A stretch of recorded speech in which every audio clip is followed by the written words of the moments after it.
Bismillahirrahmanirrahim. Assalamualaikum warahmatullahi wabarakatuh. Innal hamdalillah nahmaduhu wa nasta'inuhu wa nastaghfiruh wa na'udzu billahi min shururi anfusina wa min sayyiati a'malina. May yahdihillahu fala mudilla lahu wa may yudlilhu fala hadiya lahu. أشهد أن لا إله إلا الله وحده لا شريك له ونشهد أن محمدا عبده ورسوله اللهم صل وسلم وبارك على سيدنا محمد وعلى آله وصحبه وبارك وسلم تسليما كثيرا أما بعد. يقول الله تعالى أعوذ بالله من الشيطان الرجيم يا أيها الذين آمنوا اتقوا الله حق تقاته ولا تموتن إلا وأنتم مسلمون. Ma'asyiral muslimin wal muslimat rahimakumullah. Yang saya hormati bapak-bapak, ibu-ibu jamaah salat zuhur Masjid Al-Ikhlas Mabes Polri, yang insyaallah kita senantiasa mengharapkan rahmat dan ridha Allah Subhanahu wa taala. Alhamdulillah, pada siang hari ini di hari yang penuh berkah, di 10 awal bulan Zulhijjah, Allah Subhanahu wa taala dudukkan kita di majlis yang mulia ini setelah kita melaksanakan perintah Allah, yaitu salat berjamaah, dan insyaallah kita akan melanjutkan taklim atau kajian yang insyaallah ini semua merupakan amalan-amal soleh, amal-amal soleh yang sangat dan amat dicintai oleh Allah Subhanahu wa taala. Khairukum man ta'allamal Qur'an wa 'allamahu. Sebaik-baik manusia di antara kamu yang belajar Al-Qur'an dan mengajarkannya. Insyaallah kita saat ini di bulan yang baik, di tempat yang baik, sedang melakukan amal yang baik juga, dan insyaallah kita akan dijadikan oleh Allah orang-orang yang mencintai kebaikan. Bapak Ibu saudara sekalian rahimakumullah, pengurus masjid menentukan materi pada siang hari ini, yaitu keutamaan hari Arafah. Kita semua tahu bahwa Allah Subhanahu wa taala yang menciptakan segala-galanya. Allah yang mempunyai segala-galanya. Wa rabbuka yakhluqu ma yasha wa yakhtar. Dan Allah Subhanahu wa taala, Rabb kita semua, menciptakan segala sesuatu.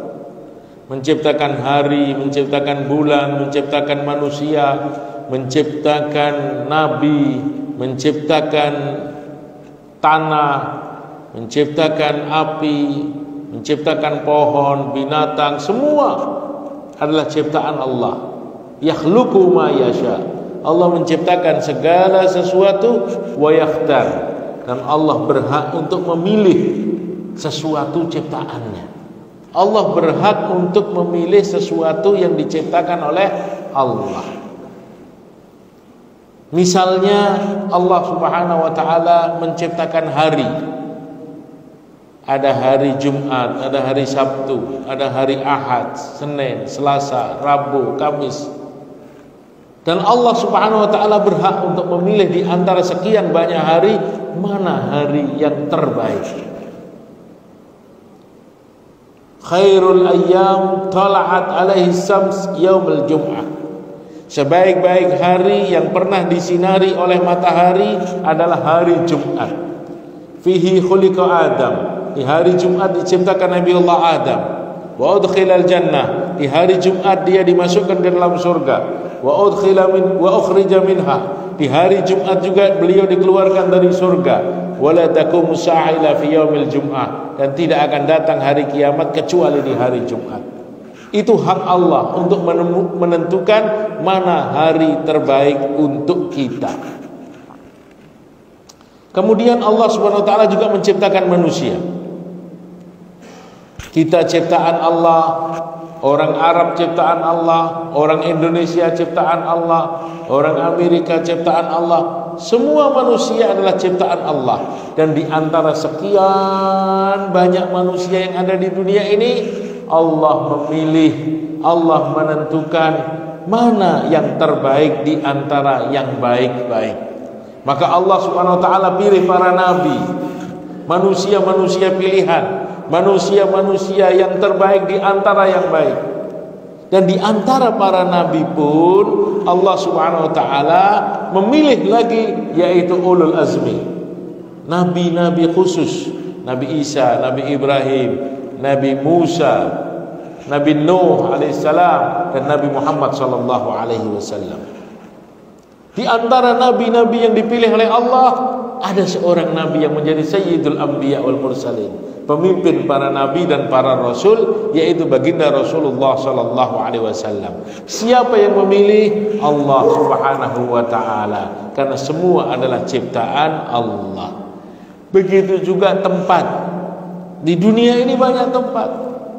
Ada pasar, ada kamar mandi, ada toko, ada jalan raya, ada lapangan, ada gunung, ada lautan, banyak tempat, ada masjid. Di antara tempat-tempat tersebut Allah Subhanahu wa taala memilih mana tempat yang terbaik bagi manusia. Maka Allah jadikan masjid menjadi tempat yang terbaik. Khairul biqa fid dunya masajiduha wa asyarruha aswaquha. Sebaik-baik tempat di dunia adalah masjid, dan seburuk-buruknya tempat adalah pasar. Ini hak Allah untuk memilih. Maka Allah Subhanahu wa taala juga beritahu kepada kita bahwa di dalam kehidupan kita ini ada bulan-bulan yang ditetapkan oleh Allah menjadi syahrul hurum, bulan-bulan yang terbaik. Di antaranya adalah bulan Dzulhijjah. Bulan Dzulhijjah merupakan bulan yang baik di antara bulan-bulan yang baik. Maka kita harus paham bahwa yang memilih bulan Dzulhijjah menjadi bulan yang terbaik adalah Allah Subhanahu wa taala. Lalu apa yang kita lakukan? Wa may yu'azzim sya'airallah fa innaha min taqwal qulub. Kita juga ikut memakmurkan di bulan yang baik itu. Kita ikut memeriahkan di bulan yang baik itu. Kita ikut mengamalkan amalan-amalan yang ada di bulan yang terbaik itu. Itulah tanda bahwa kita orang yang beriman. Jangan kita pukul rata.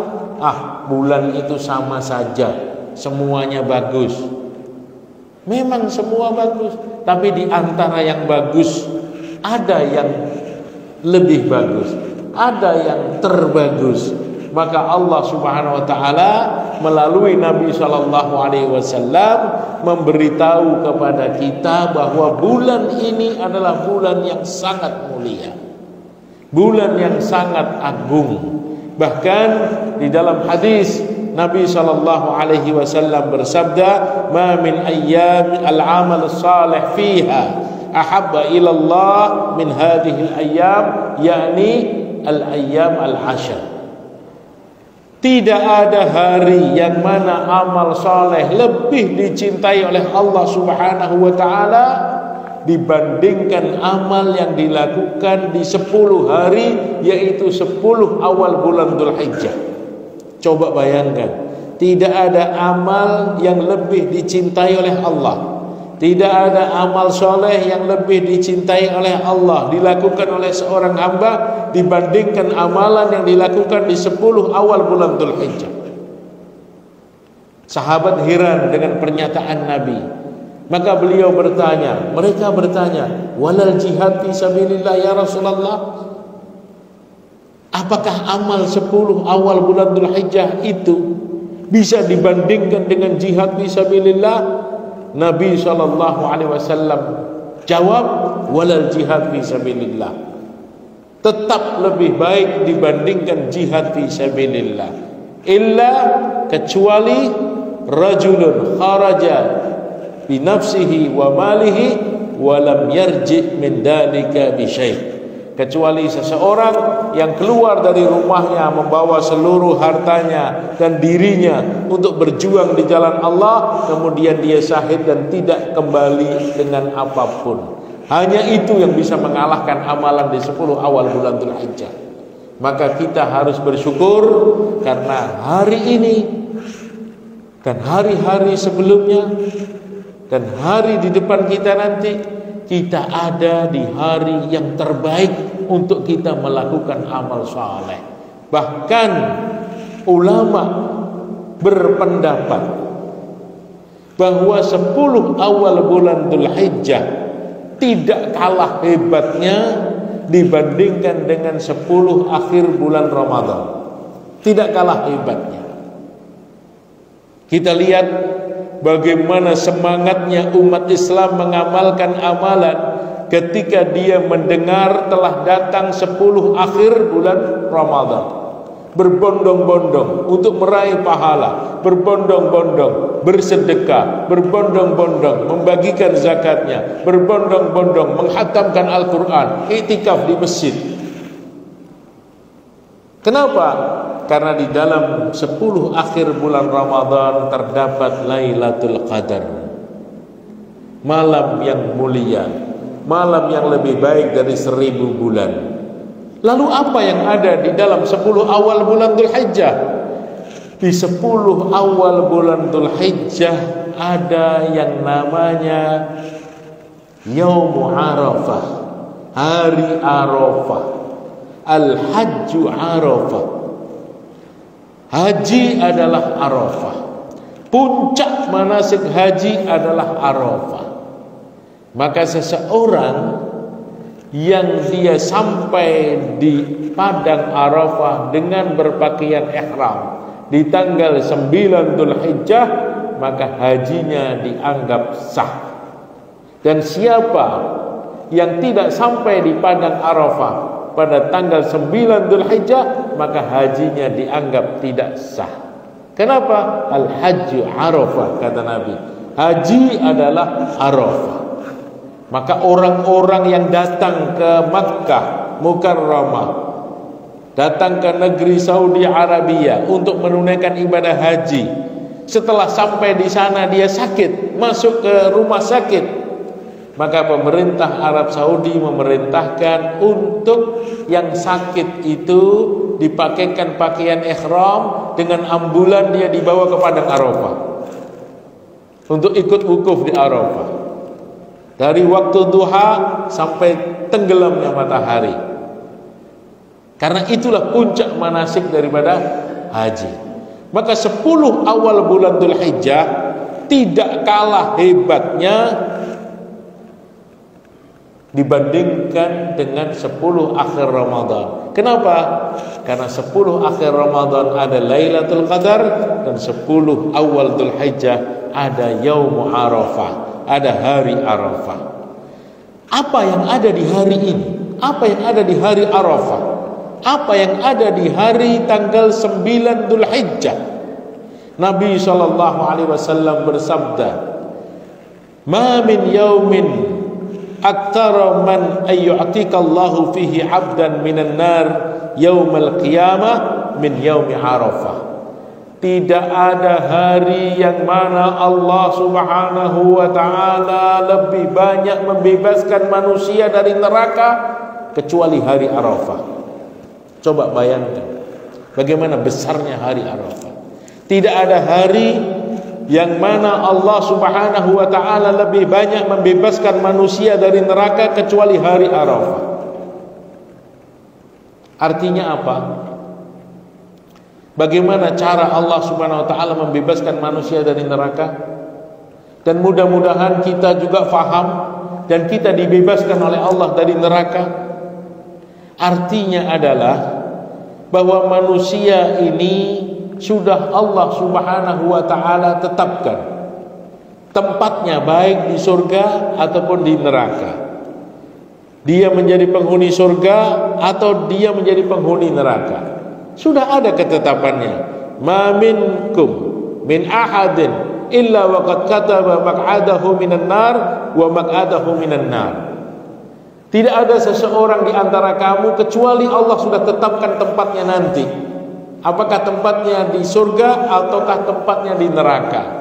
Maka di hari Arafah Allah Subhanahu wa ta'ala banyak menghapus nama-nama orang yang sudah ditetapkan menjadi penghuni neraka untuk berpindah menjadi penghuni surga. Tidak ada hari yang mana Allah Subhanahu wa ta'ala lebih banyak membebaskan manusia dari neraka kecuali hari Arafah.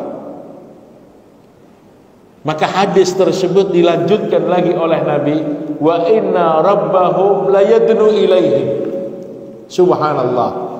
Dan Allah Subhanahu wa ta'ala Rabb kita semua di hari Arafah layadnu ilaihim, menghampiri mereka, mendatangi mereka, mendekati mereka. Itu arti daripada yadnu, turun menghampiri mereka. Bagaimana cara Allah turun tidak perlu kita fikirkan. Yang penting zahir hadisnya mengatakan bahwa Allah Subhanahu wa taala menghampiri mereka. Karena besarnya hari Arafah. Sebagaimana sepertiga malam. Ketika seseorang bangun di sepertiga malam, maka Allah Subhanahu wa taala mendatangi mereka. Allah katakan kepada malaikat, "Man min sa'ilin fa'utiyahu." Siapa yang minta pada saat ini aku kasih. Siapa yang berdoa aku kabulkan. Siapa yang minta ampun aku ampunkan. Begitu juga hari Arafah. Karena besarnya dan agungnya hari Arafah, wa inna rabbahum layadnu ilaihim. Allah datang menghampiri mereka. Wa yubahi bikumul malaikah, dan Allah bangga dengan kehadiran orang-orang dari tempat yang berjauhan, tempat yang berlainan, menggunakan dua helai kain ihram, rida wal izar, datang di satu padang yang luas hanya karena Allah, menyambut panggilan Allah, labbaik Allahumma labbaik, aku datangi panggilanmu ya Allah, labbaik la syarika laka labbaik, aku datangi panggilanmu yang tidak ada sekutu bagimu ya Allah. Innal hamda wan ni'mata laka wal mulk. Sesungguhnya kemuliaan, segala kenikmatan, segala kekuasaan dan kerajaan hanya milikmu ya Allah. La syarika lak, tidak ada sekutu bagimu ya Allah. Mereka datang dari tempat yang berjauhan. Mereka menanggalkan pangkat dan jabatan yang ada di pundaknya. Mereka melepaskan pakaian mereka dan hanya menggunakan dua helai kain putih. Datang hanya karena Allah, menuju ke satu padang yang dinamakan padang Arafah. Maka saat itu Allah sangat cinta, sangat bangga dan sangat senang dengan kehadiran mereka. Wa inna rabbahum layadnu ilaihim. Allah menghampiri mereka. Wa yubahi bikumul malaikah, dan Allah banggakan mereka di depan malaikat. Kenapa Allah banggakan? Karena dulu ketika Allah ingin menciptakan manusia, malaikat ini protes. Malaikatnya bertanya, ataj'alu fiha ma yufsidu fiha wa yasfiku dima wa nahnu nusabbihu bihamdika wa nuqaddisu lak. Ya Allah, buat apa diciptakan manusia? Apa gunanya diciptakan manusia yang hanya membuat pertumpahan darah dan pertengkaran saja? Cukup kami malaikat yang selalu mensucikan Engkau, selalu bertasbih kepadamu ya Allah. Gak usah diciptakan manusia. Ini dulu usulan malaikat. Karena apa? Malaikat itu menyangka manusia ini gak ada manfaatnya, hanya bikin masalah, pertengkaran dan pertumpahan darah. Ternyata kan tidak. Ternyata ada hamba-hamba Allah yang berkumpul dalam jumlah yang besar di satu padang dalam keadaan mencari ridha Allah, minta ampun kepada Allah, tadarruk dan minta maaf kepada Allah. Maka Allah banggakan mereka, wa yubahi bikumul malaikah. Allah banggakan mereka di depan para malaikat. Wahai malaikat, lihatlah hamba-hambaku datang dari tempat yang berlainan. Mereka datang ke sini hanya karena aku. Kemudian Allah katakan, wa qala madza arada haula. Tanyakan wahai malaikat, apa yang mereka minta? Apa yang mereka minta saat ini kepada aku? Maka hari Arafah itu merupakan hari yang mana doa seorang hamba sangat dikabulkan oleh Allah Subhanahu wa taala. Bahkan ulama mengatakan, ketika seseorang itu berada di padang Arafah, kemudian dia berdoa kepada Allah, lalu dia ragu atas doanya, apakah doa saya ini diterima atau tidak oleh Allah, maka dia telah berbuat dosa. Kenapa? Karena begitu banyaknya janji-janji Allah kepada orang yang berada di padang Arafah, bahwa Allah pasti akan mengabulkan doanya. Maka dikatakan afdhalud doa, doa yaum Arafah. Sebaik-baik doa, seistimewa-istimewa doa, yaitu doa yang dipanjatkan di hari Arafah. Maka jamaah haji ketika berada di padang Arafah, mereka tidak punya kegiatan lain kecuali minta ampun, minta maaf, berdoa, merenung, tadarru', taqarrub ilallah. Karena itu hari yang sangat sakral, hari yang mana doa-doa seorang hamba pasti dikabulkan oleh Allah Subhanahu wa taala. Lalu bagaimana dengan kita yang tidak ada di padang Arafah? Imam Abi Rajab rahimahullah, dia mengatakan bahwa fadilah atau keutamaan hari Arafah juga Allah Subhanahu wa taala berikan kepada kita yang tidak ada di padang Arafah. Buktinya apa? Buktinya pada hari tersebut kita diperintahkan oleh Allah Subhanahu wa taala untuk melakukan ibadah yang besar. Apa itu? Puasa Arafah. Puasa itu ibadah yang besar. Asyamu li wa ana ajzi bihi. Puasa seorang hamba itu dia lakukan hanya untukku, dan aku langsung yang akan mengganjar puasa hambaku. Maka kita jangan sampai melewatkan melakukan amal-amal terbaik di hari-hari tersebut, karena janji Allah adalah pasti. Jangan sampai terluput, jangan sampai terlewat. Dikatakan di dalam hadis, siyamu yaum Arafah ahtasibu ayyukaffira ad-dunub as-sanah allati qablahu was-sanah allati ba'dahu. Puasa Arafah di tanggal 9 Dzulhijjah, kata Nabi sallallahu alaihi wasallam, aku berharap kepada Allah supaya dia mampu mengampunkan dosa seorang hamba 1 tahun di depannya dan 1 tahun di belakangnya. Subhanallah. Dosa kita banyak, salah kita banyak.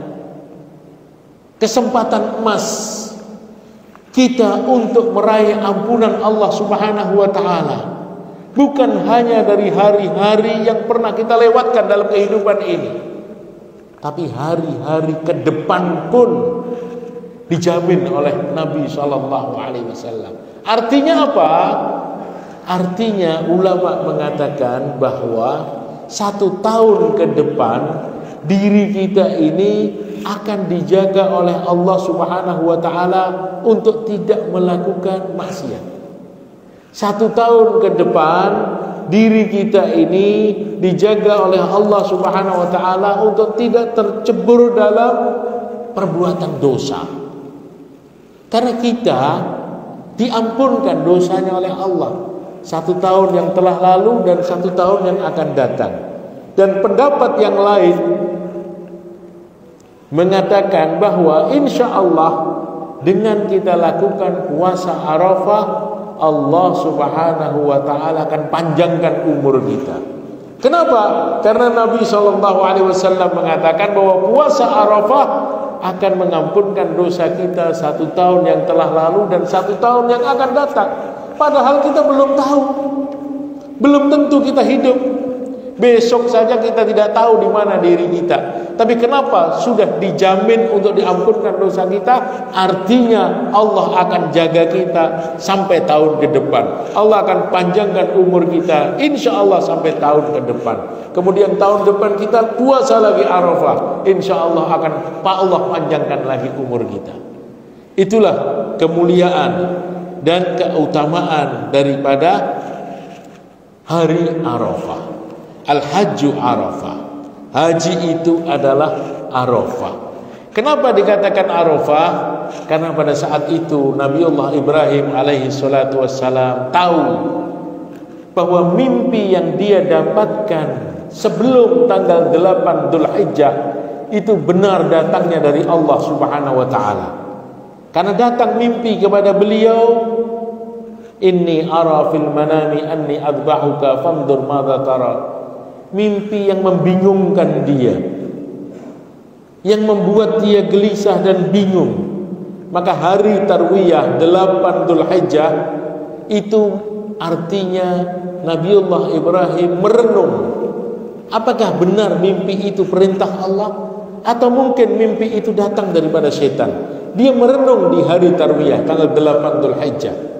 Maka di hari Arafah beliau yakin, tahu bahwa ini adalah perintah Allah dan perintah Allah harus dilakukan. Perintah Allah adalah yang terbaik untuk saya. Allah tidak akan menzalimi hambanya. Allah tidak akan menyakiti hambanya yang taat kepadanya. Maka pada saat itu Nabiullah Ibrahim alaihissalam mantap hatinya untuk melakukan perintah Allah. Maka hari tersebut dikatakan Yaumu Arafah, hari Arafah. Ini merupakan hari yang sangat bersejarah, hari yang sangat besar, yang mana amal saleh kita sangat baik, sangat utama apabila kita lakukan di hari tersebut. Kemudian apa yang terjadi di hari Arafah? Di hari tersebut baginda Rasulullah sallallahu alaihi wasallam menyampaikan khutbah, menyampaikan kesempurnaan Islam. Turun ayat Al-Quran di padang Arafah di tanggal 9 Dzulhijjah kepada Nabi sallallahu alaihi wasallam. Al-yawma akmaltu lakum dinakum wa atmamtu alaikum ni'mati wa raditu lakumul Islam madina. Pada hari ini telah aku sempurnakan bagimu agamamu dan aku telah sempurnakan nikmat kepadamu dan aku ridho Islam menjadi agamamu. Jadi di tanggal 9 Dzulhijjah Allah Subhanahu wa taala turunkan ayat Al-Qur'an mengenai kesempurnaan ajaran Islam yang menjadi pedoman untuk kita semua. Oleh karenanya di tanggal 9 Dzulhijjah kita buat amalan-amalan yang terbaik, kemudian kita lanjutkan dengan amalan di tanggal 10 Dzulhijjah.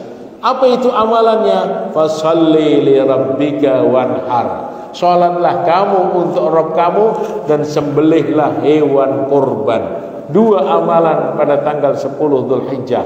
Salat merupakan pengorbanan jasad, kurban merupakan pengorbanan harta.